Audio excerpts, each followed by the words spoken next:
Alô, meu nome é Gabriel Maia e hoje eu vim trazer pra vocês as minhas leituras do mês de abril. Bom, vocês devem lembrar bem que abril foi o mês do meu velho, então foi um mês cheio de coisas, cheio de acontecimentos no meu dia a dia. Se ler na vida normal já exige uma boa quantidade de esforço, ler durante o Veda, minha gente, é um negócio que exige, assim, minha alma inteira. E eu não queria forçar a leitura de nada porque é possível que eu ficasse com uma impressão ruim das coisas, assim, só porque eu não estava pronto para ler. Como eu tinha pouco tempo, eu me concentrei em coisas que fossem mais fáceis de ser lidas. Então, livros curtos, algumas HQs, alguns mangás, e foi isso. Go! O primeiro livro que eu li em abril foi o nacional O Luzes de Emergência se Acenderão Automaticamente, da Luísa Geisler.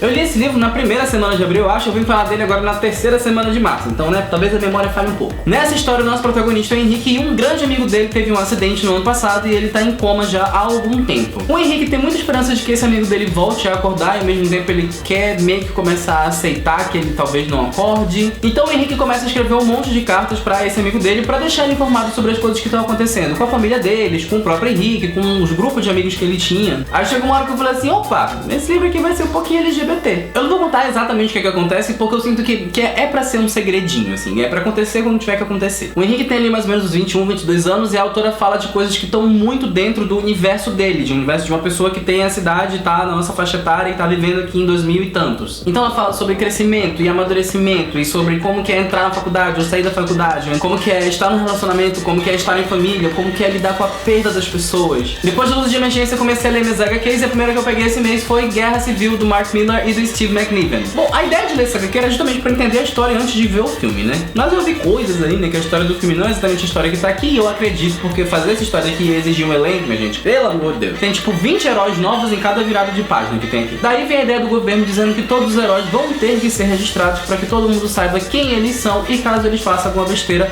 eles possam ser penalizados por isso. Bom, o Homem de Ferro a favor dessa ideia, o Capitão América é contra porque ele acha que isso coloca em risco todos os heróis e todas as pessoas que os heróis conhecem. E essa HQ, apesar de ser obviamente muita ação e porcadaria e gente se batendo e morrendo o tempo todo, é um grande questionamento moral de todos esses heróis se perguntando qual é a melhor escolha, o que realmente é certo, qual deveria ser minha prioridade. É uma história muito mais profunda e muito mais legal do que eu esperava. E o final que essa HQ tem pra mim é o final que deveria ter acontecido, é o final mais correto possível. Era o caminho da história, tinha que ser assim. Continuando a ler Arquipélago, da minha amiga Laura Taide. Eu falei pra vocês de Arquipélago no vídeo passado do Book Haul. É um livro que não tem protagonista específico, a gente tem vários pontos de vista que vão assim se repassando ao longo da história. E o fio de condução dessa HQ é que todas as pessoas estão se questionando sobre a própria vida, sobre o que eles estão fazendo naquele momento, se eles tomaram as escolhas certas até aquele ponto, se eles podem tomar escolhas melhores no futuro. Cada personagem tem algum drama pessoal ou um fantasma pessoal que eles estão tentando lidar. E em todo pedacinho de história a gente tem sempre um resultado final do que essas reflexões fizeram com esses personagens. Então eles ou continuam com a vida deles do jeito que tá, ou eles fazem mudanças pra si mesmos. É uma HQ muito curtinha que com certeza poderia ter tido muito mais conteúdo porque ela é muito densa e ela tem bastante coisa dentro dela. Como o Arquipélago não tá super à frente das lojas tradicionais, eu vou deixar o link da loja da editora aqui embaixo na descrição, vocês podem ir lá dar uma olhada. Mario. Em sequência eu continuei lendo All You Need Is Kill, mas não sei de quem é esse mangá, gente, porque a pessoa fez a história original, outra pessoa fez o storyboard, aí tem o mocinho que fez a arte. É dos três, eu não sei falar o nome de ninguém, tá? Japoneses. Sabe aquele filme de ação que você vê, tipo, tela quente assim, sabe? Já falei dessa história aqui algumas vezes no canal. Esse rapazinho aqui está no mundo em que nós estamos em contato direto com os alienígenas e os alienígenas não são legaisinhos, eles são coisas que destroem tudo. E ele acaba morrendo, só que aí quando ele morre, ele volta pra 2 dias antes do dia em que ele morreu. É a ação o tempo todo, tem um protagonista que tá sempre muito determinado a fazer alguma coisa que tem a ver com alguma guerra. E a gente vê esses caras que são super musculosos e super fodões, eles sabem matar um monte de gente de um monte de jeito. E olha isso que pra mim foi meio que um desses filmes de ação transformado em mangá. Tem uma pegadinha diferente ali, um plot twist lá no final da história, mas o andamento todo dele é como se fosse um filme de ação. E foi ótimo também pra eu começar minha vida toda, porque All You Need Is Kill foi o primeiro livro que eu li naquela semana que rolou ali. E se você tá gostando desse vídeo, aproveita pra deixar logo o seu like aqui embaixo e aproveita também pra se inscrever no canal se você não for inscrito,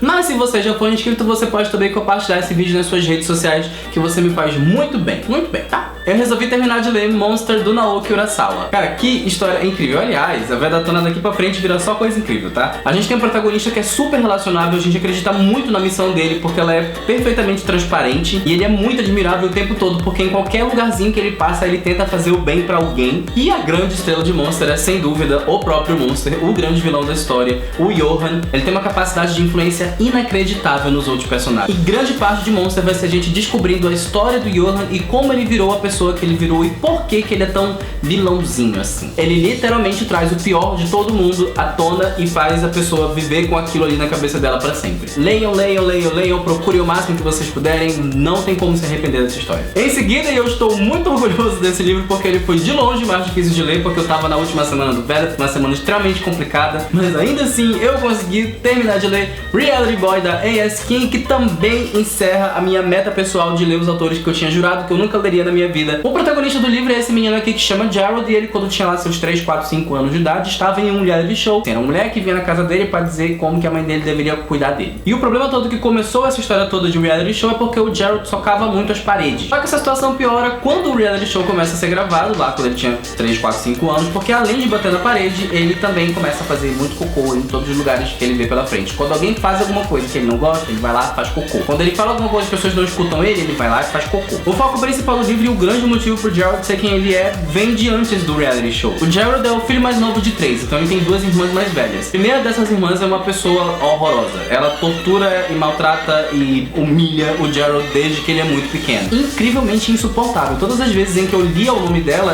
eu já me preparava pra me sentir mal, porque era essa impressão que ela causava. Enfim, a história do livro também vai contar pra gente como que o Gerald faz pra se afastar disso e pra lidar com essa dinâmica familiar que ele tem. Make me feel. E a última coisa que eu li em abril, eu li ao longo do mês inteiro, na verdade, e foi o primeiro volume do Absolute Sandman. Essa é uma história altamente filosófica, extremamente disfarçada numas historinhas de mistério. Metade do que o Neil Gaiman faz nessas histórias do Sandman é colocar coisas sobre a nossa vida em questionamento com algumas falas específicas, ou algumas frases, ou algumas situações muito evidentes que a gente nunca parou pra pensar. Mas o grande centro da história é o Sandman, que é o sonho. E acontece que no começo desta história aqui, o Sandman é aprisionado por um grupo muito esquisito que tava, na verdade, querendo prender a morte, mas eles não conseguiram, e ele fica 70 anos preso. No final desses 70 anos, ele descobre que alguns itens específicos que ele precisa pra fazer o trabalho dele foram todos roubados e estão espalhados pelo mundo das coisas. E uma das coisas mais legais em Sandman pra mim são os paralelos que eles conseguem traçar entre a história do sonho com a história do mundo mesmo. O que não falta em Sandman são detalhes especiais muito bem colocados que fazem você ter bastante alegria lendo essa história. E é isso, gente, esse foi o vídeo de hoje. Estas foram as minhas leituras do mês de abril. Muito obrigado se você viu até aqui e se você deixou seu like aqui embaixo. Meu nome é Gabriel Mar e esse vídeo acabou.